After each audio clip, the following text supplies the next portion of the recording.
Nag-start akong nakapanood year 2023, natatandaan ko yung September. At ang napanood kong video ni Apostle Catherine is ano lang siya, yung sa TikTok, short video. Ang unang dumaan actually doon sa wall ko is yung sinishare niya yung about God's love. And napako ako doon kasi I was born again since 1993. So matagal na akong Kristiyano. Marami na rin akong tinanggap mula sa Panginoon. Pero yung pag-share niya ng about God's love, sobrang nag-strike sa heart ko talaga. Mula doon, nakapanood ako ng another video. Ang last na napanood ko na natatandaan ko, ako mismo na-amaze kasi kung paano niya i-cast out yung mga demonic oppress. Parang kinukumal lang niya. Na mga ako sabi ko, ganito lang ba kabilis magpalayas ng demonyo? Kasi sa tagal kong naging Kristiyano, marami akong napanood at marami ding mga methods na ginagamit na hindi ganun kadali. So, at that time, ano lang ako, curious lang ako na pinanood. Wala akong may anumang desire.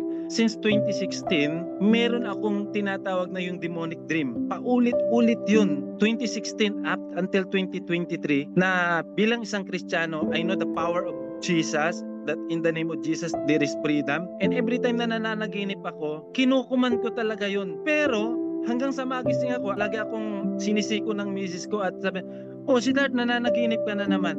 Pero hindi ko alam na yun ay demonic. Kasi first time kong narinig kay Apostle Catherine yung demonic dream. And ito yung talagang binupuri ko ang Panginoon. Kasi parang weekly akong nananaginip nun. Sa panaginip ko, biglang nag-a-appear yung isang image ng babae na puting-puti nakalutang sa isang room din. Ganun yung experience ko. And then I noticed na after 1 month ng panonood ko kay Apostle Catherine Kick dun sa pagka-cast out niya ng demonic dream, na-notice ko na hindi na ako nananaginip until now. Praise the Lord.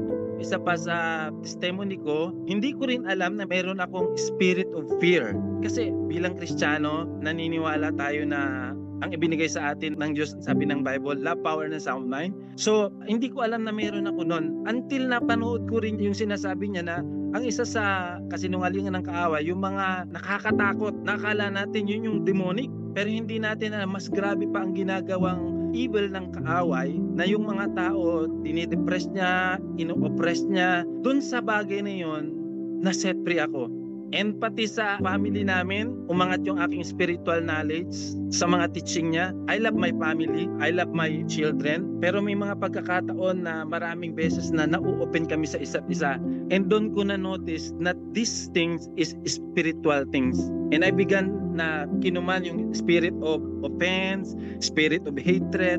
So sa madalit sabi, layer by layer, ang daming ginawang pagbabago sa amin ng Panginoon. Kaya pinupuri namin ng Diyos. At saka ang isang pinagpapasalamat ko sa Panginoon, yung time na hindi ko alam na mayroon akong demonic dream, demonic of fear, hinayaan lang ng Panginoon na ma-position ko yung sarili ko where the power of God is moving. Yun lang. Sabi ko nga, wala akong kumbaga parang in-interest nung nanonood ako. Pero yung pag-ibig ng Diyos, dahil mahal niya ako, mahal niya tayo, inalaw ng Panginoon na ma-experience ko yung totoong deliverance. Kaya nagpapasalamat ako sa Diyos at sa buhay ni Apostle Catherine Craig na ginamit siya mightily. And hanggang ngayon, marami siyang ginagawa na mga pagbabago sa buhay namin. At totoo yung ginagawa ngayon ng Panginoon na nililinis niya ang buong church. Maging sa spirit of religion, talagang binuksan ng Panginoon ang aming puso at isipan. Kumbaga, it takes humble heart talaga para ma-receive natin yung new wine na binibigay ngayon sa atin ng Panginoon.